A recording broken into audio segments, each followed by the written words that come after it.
TV to the point నేను Sirisha.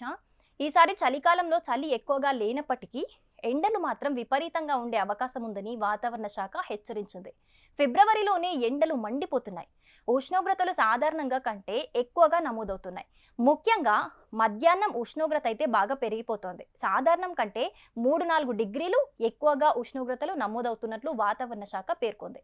March, April, మేలో కూడా ఎండలు మండిపోయే అవకాశం ఉందని సూచిస్తోంది.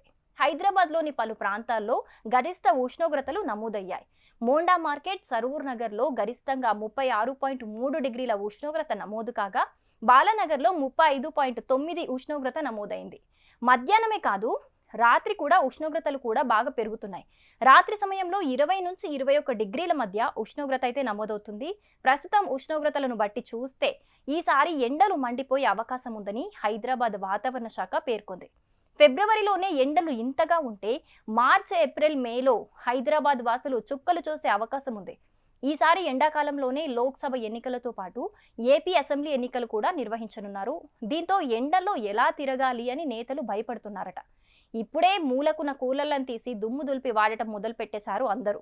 చలి తగ్గటంతో రాత్రి వేళల్లో ఫ్యాన్ల వినియోగం కూడా భారీగా పెరిగినట్లయితే తెలుస్తోంది. ఇక ఏసీల వాడకం కూడా భారీగా పెరిగింది. దీంతో కూలర్లు, ఏసీలకు గిరాకీ ఎక్కువగా ఉండే అవకాశం అయితే ఉంది ముందు ముందు.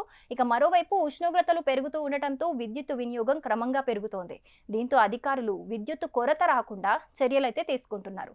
For more interesting videos stay tuned to HM TV digital.